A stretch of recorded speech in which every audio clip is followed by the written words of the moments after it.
Hello दोस्तों, मैं आपके लिए एक और कहानी लेके आया हूँ जो कि कल वाला कहानी का पार्ट 2 है। तो हरिया को कुछ समझ में नहीं आ रहा था कि उसके साथ क्या हो रहा था। सुबह हो गई थी लेकिन हरिया नहीं जगा था। अब उसकी पत्नी ने उसे जगाने के लिए हाथ लगाया। उसकी पत्नी के चेहरे में भी उसी का चेहरा नजर आया जो उस आत्मा का चेहरा था। अब उसकी पत्नी ने कहा, क्या हुआ?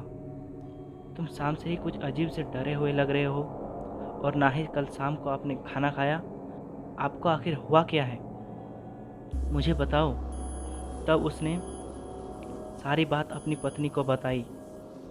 तब वह जाकर समझी, तभी आप इतने परेशान हो। धीरे धीरे यह बात पूरे गांव में फैल गई कि वह पागल फिर से भूत बन गई है।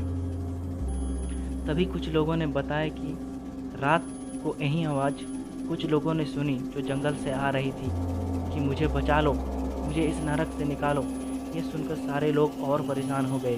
अब शहर जाने का एक ही रास्ता था और वो भी बंद हो चुका था। अब हम लोग करें तो करें क्या? तब कुछ लोगों ने कहा, हम लोगों को किसी महान आदमी की सलाह लेनी चाहिए कि यह सब क्या मांझ रहा है। तब किसी आदमी ने कहा, पास के गांव में नाथीलाल भगत जी रहते हैं।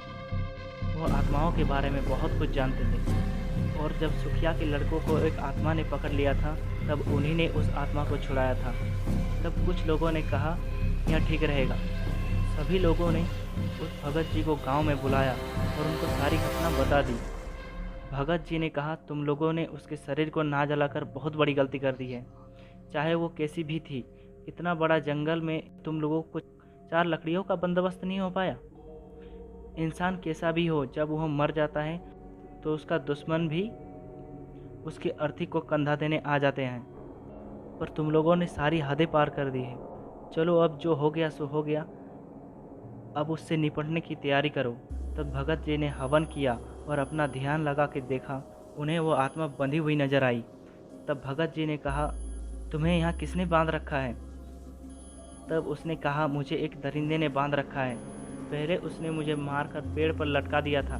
फिर गांव वालों ने भी मेरे शरीर का अंतिम संस्कार करने से मना कर दिया। मेरे शरीर को उसने कहीं और छुपा कर रख दिया है और उसने मेरी आत्मा को भी कैद कर लिया है। और मुझे तब तक मुक्ति नहीं मिलेगी जब तक मेरे शरीर का अंतिम संस्कार नहीं हो जाता। मैंने हरिया को भी यह बात बतानी चाहिए। जब तक मैं उसे बता पाती, वह हरिया को भी हमला कर दिया और उसे चोट पहुंचाकर बेहोश कर दिया। तब मैंने उसे बचा लिया था।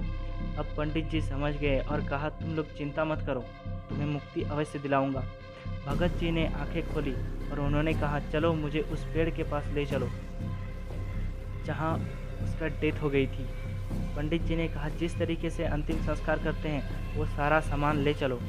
गांव वाले सारा सामान लेकर चल दिए। पंडित जी आगे आगे और गांव वाले पीछे पीछे। उन्होंने देखा कि यह पेड़ काफ़ी बड़ा हो गया है, वह बहुत घना हो गया है और लाश का भी कुछ अता पता नहीं था। ना ही हड्डियाँ थी और ना ही उसका शरीर। पंडित जी ने कहा कि सारे लोग ऊपर चढ़ के ढूंढो, यह काम हमको शाम होने से पहले करना होगा। तब सारे लोग उस पेड़ पर चढ़ गए और उस लाश को ढूंढने लगे। बहुत देर तक वह लाश नहीं मिली। सारे लोग सोचने लगे, लाश गई तो गई कहाँ। तब पंडित जी ने सबको एक एक नींबू दे दिया और कहा, जहाँ यह नींबू लाल हो जाएगा समझना वहीं पर लाश है। 2-4 मिनट बाद एक आदमी ने कहा, यह रही लाश, ये तो हड्डियों का ढांचा है उसका। इतना कहते ही सारे लोग चीखने लगे, भूत भूत। तब उनके सामने एक भयानक आदमी खड़ा है जिसका यह बड़े बड़े दांत, आंखें लाल लाल, मुंह भेड़िए जैसा, बड़े बड़े नाखून। डर के मारे लोग ऊपर से नीचे कूद गए। एक को तो उस भेड़िए ने ऐसा पकड़ के फेंका कि वो सीधा नीचे आ गिरा। वो हंसने लगा और चिल्लाने लगा, इसे कोई नहीं ले जाएगा, यह मेरी है, इसे मैंने बरसों से सजा के रखा है। उसने गुस्से में सारा पेड़ झकझोर दिया। ऐसा देख पंडित जी ने मंत्र पढ़ना शुरू किया। पंडित जी को मंत्र पढ़ते देख उसने उन पर हमला बोल दिया। पंडित जी को उठाकर फेंक दिया, पर पंडित जी का मंत्र बंद नहीं हुआ। उन्होंने जो मंत्र पढ़ पढ़ के उसके ऊपर मिट्टी फेंकी, उसके शरीर को जला रही थी। जहाँ जहाँ मिट्टी पड़ी उसका शरीर वहीं वहीं गलता जा रहा था। उसका एक हाथ टूट गया। वो पंडित जी के ऊपर ऐसा झपटा, लेकिन पंडित जी वहाँ से हट गए और वो नीचे गिरा। पंडित जी ने फिर मंत्र पढ़ के उसके शरीर पर मारा, वो वहीं ढेर हो गया। उसकी आत्मा निकल के एक गांव वाले के ऊपर घुस गया और उसने गांव वाले को ही मारना शुरू कर दिया। उसने तो एक का सिर फोड़ दिया। वह इतना खतरनाक होता जा रहा था। उधर शाम होती जा रही थी। तब पंडित जी ने उसकी ओर रस्सी फेंकी और दूसरी ओर एक आदमी ने पकड़ के उसे एक पेड़ पर बांध दिया। उसको 2-4 मंत्र पढ़ के मारे और लोगों ने कहा, शाम होने से पहले हम लोग को ये सब काम करना पड़ेगा। इससे पहले यहाँ और आत्माएं आए, पहले इस सब को नीचे उतारो और उसका अंतिम संस्कार कर दो। तब कुछ लोगों ने उसे उठाकर लकड़ियों पर लेटा दिया और आग लगा दी। वो पेड़ पर बंधा हुआ चिल्लाया जा रहा था, उसे मत जलाओ, उसे मत जलाओ। देखते ही देखते हड्डियाँ राख में परिवर्तित हो गई। उसमें एक ज्वाला उड़ती हुई बाहर आई और पंडित जी को नमस्कार किया और कहा, अगर इसको मारना है तो उसके पहले वाले शरीर को जला दो, तब वो खुद उसके शरीर से निकल जाएगा। कहते ही वह एक आग का गोला बनकर आकाश की ओर चली गई।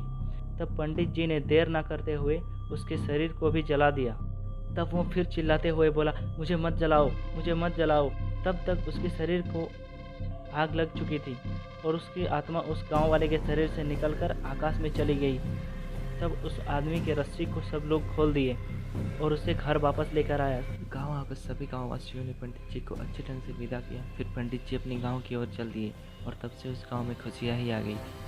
Alright guys, thank you for watching. मिलते हैं ऐसे ही किसी और कहानी के साथ। तब तक take care and bye bye.